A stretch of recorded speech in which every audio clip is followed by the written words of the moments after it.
So, Gone Fishing, you came and worked on Gone Fishing. You did second unit directing on it. I did, yes. And I remember when we did the maths on it, we were staggered to find that you'd actually ended up directing like 22% of the movie. Well, you know, someone had to save the film. No, not really. No, it was a pleasure. You rang me up.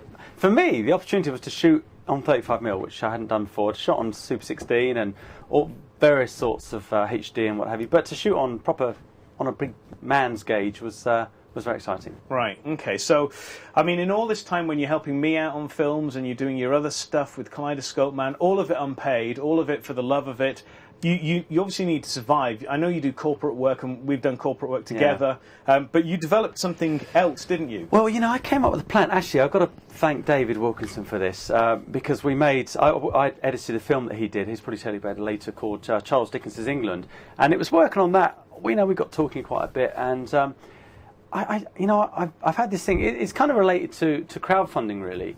You ask everyone you know to put money in, but I thought, well, I didn't really want to just ask people for money. So I thought, well, if I make a film that I can get out there and I can sell, but not genre, something that I can sell to everybody. And I came up with an idea about doing a kind of a tourist video. Really, I have a copy here, and it's called Discover Warwickshire. And it's not your typical film. Basically, what I did was I took my camera. Let me start again. Actually, this time last year, recession hit in. All my freelance work, not all of it, but it pretty much dried up, and I had a lot more time on my hands than I usually do. So I went out. I thought I'll make a film about Warwickshire. I'll shoot it all in the sun. I'll go around to all the different towns, villages, and just get the history of each town. I'll do it at weekends and the odd day off that I'm free. And we're very lucky in Warwickshire. We've got Stratford-upon-Avon, and tourists, when they come to the UK, they go to London, then they go to Stratford-upon-Avon because we've got obviously the home of Shakespeare. So I made this film. It's very different to the sort of thing I usually do, and to be honest, I had great fun doing it. I had nobody standing over me telling me what to do, and the more I kind of delved into the history of the area, I thought this is great. And I did all my research, wrote scripts, interviewed some local people, local historians, tour guides. They let me in Warwick Castle. They let me in the Shakespeare birthplace museums. So at the end of it, I made a 98-minute film that's really nice, really beautiful. The problem I had with it was the weather. I'd set out to shoot it all in the sun, and it rained pretty much every day last year. But amazingly, I got it all looking really nice, and it sold very, very well. I finished it in December. Sorry, no, I didn't. I finished it in November. How exactly are you selling it? Well, you know what? I decided to do something differently. You and I have done memorabilia, right? We sold our films there, and it's a bit like you become Del Boy for the day and you sell your movie. It's real kind of basics of selling. And I had thought, well, I'll sell it on markets to start with. December was really quiet for me, work-wise, so I just booked up every Christmas market in Warwickshire, went round, and I sold nearly... In fact, I've got some figures here. Sorry, I'm going to just... No, I haven't. Where's my folder? In December alone, I sold roughly about... well, I'll put it this way. I made £650. No, I didn't. I made roughly about £6,500 in December, selling it at markets. It's a bit different to memorabilia, because memorabilia, you've got like a captive audience that are there to buy stuff. So you basically just take a stall and you start hawking it. Yep, pretty much. And how does that feel when you make a sale? It's immensely satisfying, actually.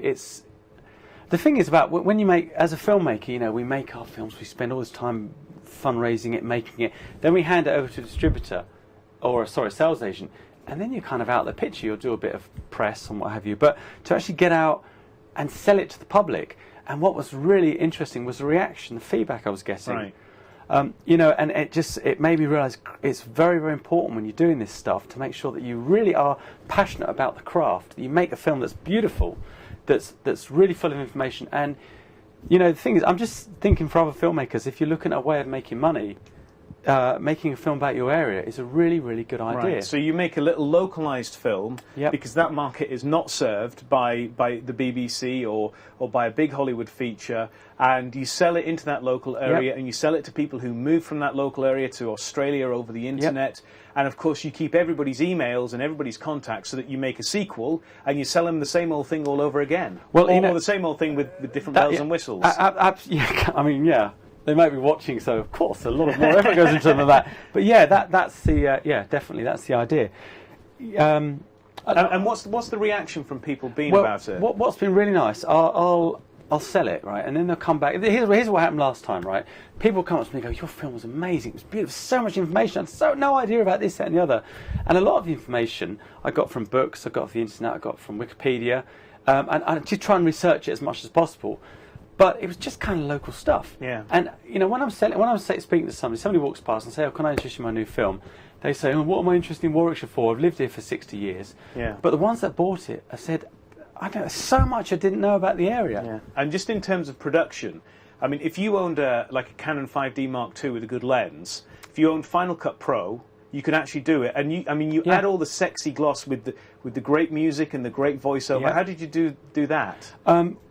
Well, to be honest, I wrote scripts. I did the voiceover initially. I'm woven that with interviews with, say, historians and experts on an area, or like on a particular town or whatever. The music I got from Audio Networks. I paid for the license fee. I can sell up to 10,000 copies. That was £500, by the way. But I can give you a breakdown of what it cost if you want. Okay.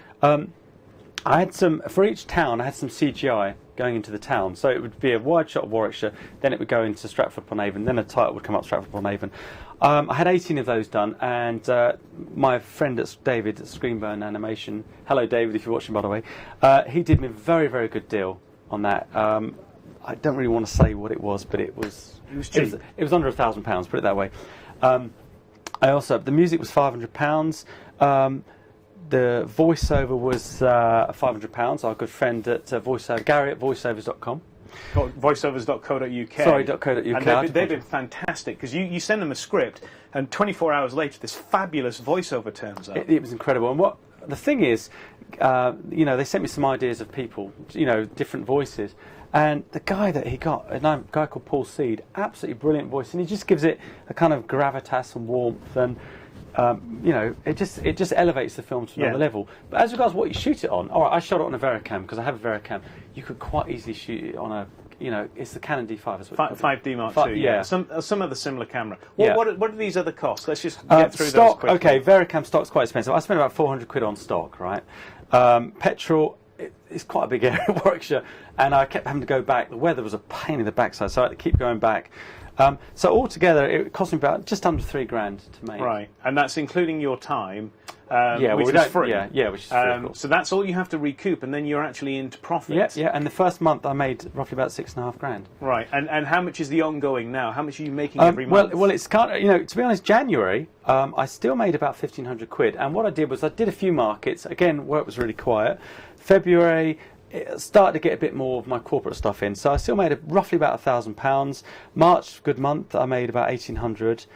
April wasn't so good actually, but I've had more corporate stuff, so less attention on it. I've made about £800 on it. But can I just show you what I've done here?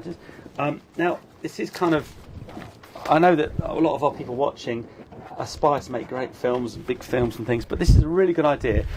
Local press, local filmmaker. This was one that was in the Coventry newspaper just last week. It's a bit frightening, but look at this. Look, I got to tell all my story. Can you see that? I got to tell all my story about Kaleidoscope Man, about Steve Moyer, and they've done a whole bit, and they've even put a picture of Star Wars in there because I mentioned that. Right, and I think the important thing here to mention, you can put it. Yeah, okay, mate. Sorry. Is that. It doesn't look very trendy or cool because it's a newspaper, but your target demographic, your target audience, exactly. That's what they read, and that goes out to hundreds of thousands of people. Exactly. And then they maybe see you on the market, exactly. And then that you close the deal, boom, you've just made £10. That's probably worth about £400. That one newspaper. Right. Column there. Right. And of course, thinking about year 2, year 3, you make more of these films, then you build up a library, and people still buy from the back catalogue. Absolutely. And you're not really troubled by piracy either, because these people don't generally, they're not BitTorrent people, are they? No, absolutely. I am getting a few. A woman came up to me the other day and said, "Oh, I borrowed your film off my neighbour. Oh, it was fantastic, fantastic." So there's a lot of swapping going around, but you can't stop that. But here's my next plan. Actually, I just want to show you this. I've had these flyers done, and it's you know, the idea is you just hand them out to people. You put them through doors locally. You know, I can spend a day doing this, or I can get companies to do it for me, to put these out indoors. It says, it's got a bit about the film. You can see it's a DVD. It's got some quotes from customers. It's got all the towns that are included, the price. You can buy it online at www.discoverwarwickshire.com. You can buy it from me. I got a Saturday job on a market where I sell them every Saturday in Warwick. Or you can cut out this slip and send it with a check. Okay. It will make money. So there's a great template that any filmmaker can follow, and actually, by using their camera and their skills, they can be their own master and create something and take control of their own destiny.